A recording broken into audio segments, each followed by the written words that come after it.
2 nights ago, the President of the United States stood in front of the nation and made a claim that, if true, would represent one of the largest breaches of American election infrastructure in history. He said China had illegally obtained the voter files of 220 million Americans.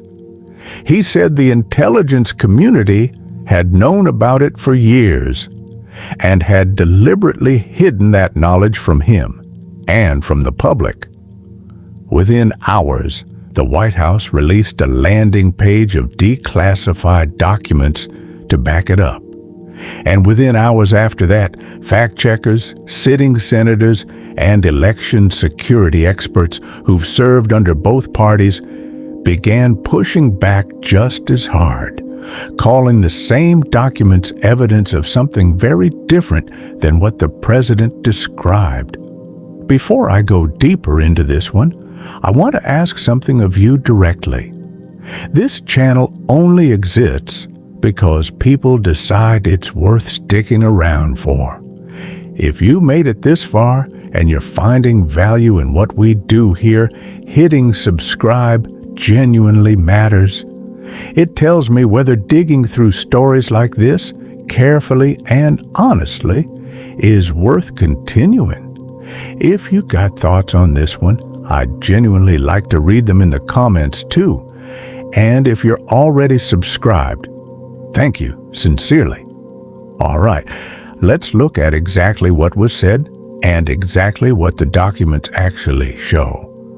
On the night of July 16, 2026, President Trump addressed the nation directly, saying, in his words, that the People's Republic of China had carried out what he called the largest compromise of election data in history, resulting in the illicit acquisition of 220 million American voter files.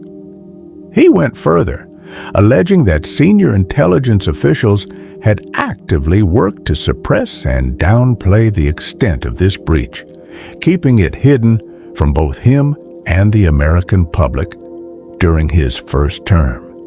He closed by urging Congress to pass a stalled piece of legislation, the Save America Act, which would require government-issued photo identification and documentary proof of citizenship for voter registration nationwide.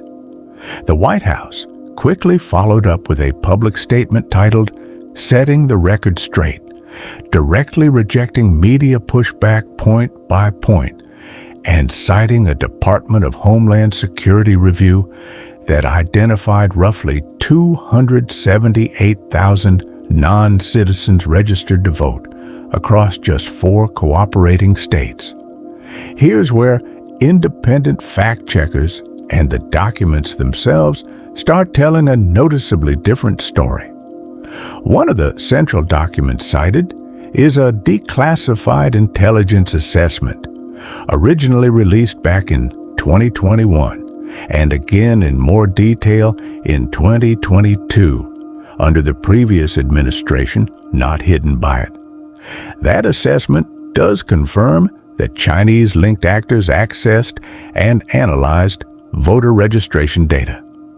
But independent reporting found the data in question came from 6 states: Colorado, Connecticut, Florida, Michigan, Oklahoma, and Rhode Island, and had been pulled not from any state government election system, but from publicly available commercial websites, the same kind of voter information that can be legally purchased by political campaigns, researchers, or private citizens in the United States every single day. Ryan Macias, an election security expert who has held federal roles across Trump, Obama, and Biden administrations alike, put it directly: having access to voter registration data doesn't mean any state or local election infrastructure was actually breached.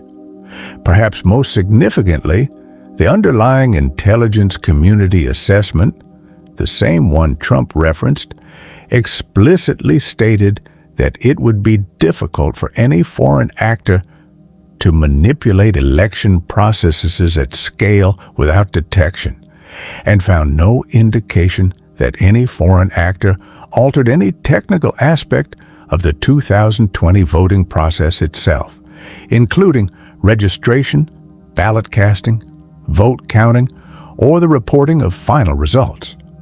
Reaction on Capitol Hill broke almost entirely along party lines, which is worth noting honestly, rather than glossing over.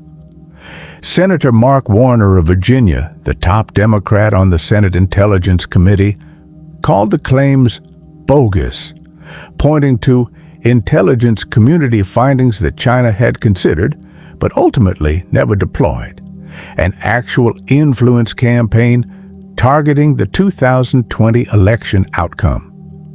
Multiple House Republicans, meanwhile, publicly praised the address as long overdue transparency, with some directly comparing it to previous years of scrutiny over unproven Russia-related interference claims.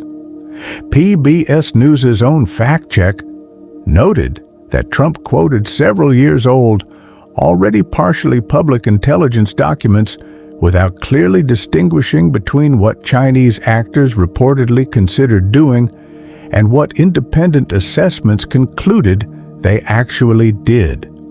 So where does that leave us? 220 million voter files is a real number tied to real documented data collection. Whether that amounts to the largest election compromise in American history or a legally accessible commercial dataset being described in the most alarming language possible depends entirely on which set of experts and which political framing you choose to trust. That gap between the claim and the underlying documents themselves might be the most important part of this entire story, regardless of which side of it turns out to hold up over time. Here's a genuine question worth sitting with. When a government releases its own secret files to make its case publicly, does that actually make the claim more trustworthy? Or does it just mean we're now arguing about the same disputed reality, with official paperwork attached to it? If this is the kind of story you come here for, the moments where official claims and the actual documents behind them don't quite match up, this channel has more like it.